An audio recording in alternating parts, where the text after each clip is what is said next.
Hello दोस्तों, कैसे हैं आप सब। आज हम बात करेंगे ब्राज़ील देश के बारे में। दोस्तों, ब्राज़ील देश दक्षिण अमेरिका का सबसे बड़ा देश है और दुनिया का 5वां सबसे बड़ा देश है। यहाँ की जनसंख्या करीब 21 करोड़ के आसपास है। इस देश की 40% से अधिक आबादी देश के दक्षिण पूर्व क्षेत्र में रहती है, जिसमें रियो डी जेनेरियो और साओ पोलो शहर शामिल हैं। ब्राज़ील का कॉलिंग कोड +55 है और अमेरिका की तरह ही यहाँ के लोग भी हमेशा राइट साइड में ही गाड़ियाँ चलाते हैं। यहाँ की करेंसी ब्राज़ीलियन रियाल है और जिसका उपयोग देश में 1994 से लगातार किया जा रहा है और यहाँ के $1 की कीमत भारतीय रुपये के हिसाब से 13 रुपये के आसपास है। ब्राज़ील की अर्थव्यवस्था का एक मुख्य कारण कॉमर्शियल जेट्स का निर्माण करना है। ब्राज़ील दुनिया का 6ठा सबसे बड़ा कॉमर्शियल जेट्स का निर्माता है। इसी के साथ यह देश कच्चा लोहा, सोयाबीन, कॉफ़ी और पेट्रोलियम जैसे उत्पादों को दुनिया भर में निर्यात करता है। और आपकी जानकारी के लिए बता दूं कि कॉफ़ी के उत्पादन में ब्राज़ील करीब 150 वर्षों से दुनिया का नंबर 1 देश बना हुआ है। IMF की एक रिपोर्ट के अनुसार अगले कुछ दशकों तक अगर इस देश की अभी की दर से वृद्धि होती रही तो आने वाले समय में ब्राज़ील दुनिया का 5वां सबसे बड़ा अर्थव्यवस्थाओं में से एक होगा। दोस्तों, दुनिया के सबसे बड़े फॉरेस्ट अमेज़न का 64% हिस्सा ब्राज़ील देश में फैला हुआ है। और दोस्तों, विश्व की दूसरी सबसे बड़ी नदी, जिसे हम अमेज़न नदी के नाम से जानते हैं, यह भी ब्राज़ील के एक बहुत बड़े हिस्से से होकर बहती है और अटलांटिक महासागर में जाकर मिलती है। रियो डी जेनेरियो लंबे समय तक ब्राज़ील की राजधानी रही है, लेकिन 1960 में इसे बदल दिया गया और ब्राज़ीलिया को ब्राज़ील की नई राजधानी बनाया गया।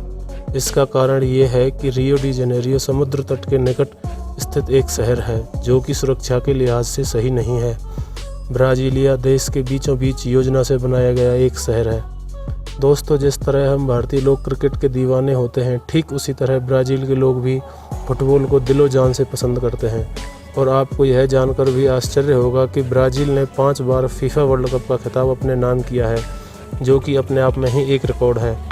दोस्तों, ब्राज़ील देश के क्षेत्र में एक टापू आता है जिसका नाम इल्हा क्यूमाडा है।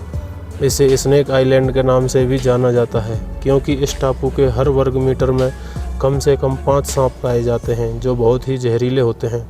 इस टापू में अलग अलग प्रजाति के 20 लाख से ज़्यादा सांप पाए जाते हैं। यहाँ पर आम लोगों को जाने की अनुमति नहीं है, लेकिन कुछ वैज्ञानिक और शोधकर्ता ही अपनी जान की बाजी लगाकर इस जगह पर शोध करने के लिए जाते हैं।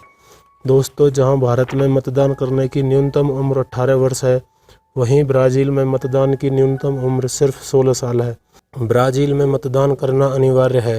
ब्राज़ील में जो लोग वोट नहीं देते हैं और किसी तरह मतदान कार्यालयों को यह पता चलता है, तो उस स्थिति में उस व्यक्ति को जुर्माना देना पड़ता है और यदि वह जुर्माना अदा नहीं करता है तो उसका पासपोर्ट भी रद्द किया जा सकता है।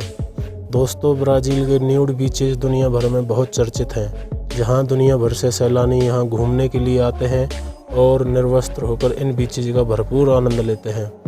पता नहीं ऐसा क्यों, लेकिन ब्राज़ील में बिकने वाले एप्पल कंपनी का मोबाइल अमेरिका से भी दोगुने दाम में बिकता है। दोस्तों, इस देश की इतनी प्रगति होने के बावजूद कुछ ऐसी बातें हैं जो दुनिया भर में इस देश की छवि को ख़राब करती हैं। जैसे कि इस देश में क्राइम रेट बहुत ही ज़्यादा है। यहाँ पर हर 10 मिनट में किसी न किसी का मर्डर ज़रूर होता है। इसके अलावा यहाँ के लोगों को ड्रग्स की लत बहुत ज़्यादा है। हवस के लिए भी लड़कियों की तस्करी यहाँ की जाती है। यह बात जानकर आपको बहुत शर्म आएगी कि ब्राज़ील के लोगों की उत्तेजना इतनी अधिक होती है कि वहाँ के 35% लोगों ने कभी ना कभी किसी जानवर के साथ सेक्स किया है। इन सब के बावजूद ब्राज़ील देश आज एक संपन्न देश है, जहाँ पर हर साल 60 से 70 लाख पर्यटक घूमने के लिए आते हैं।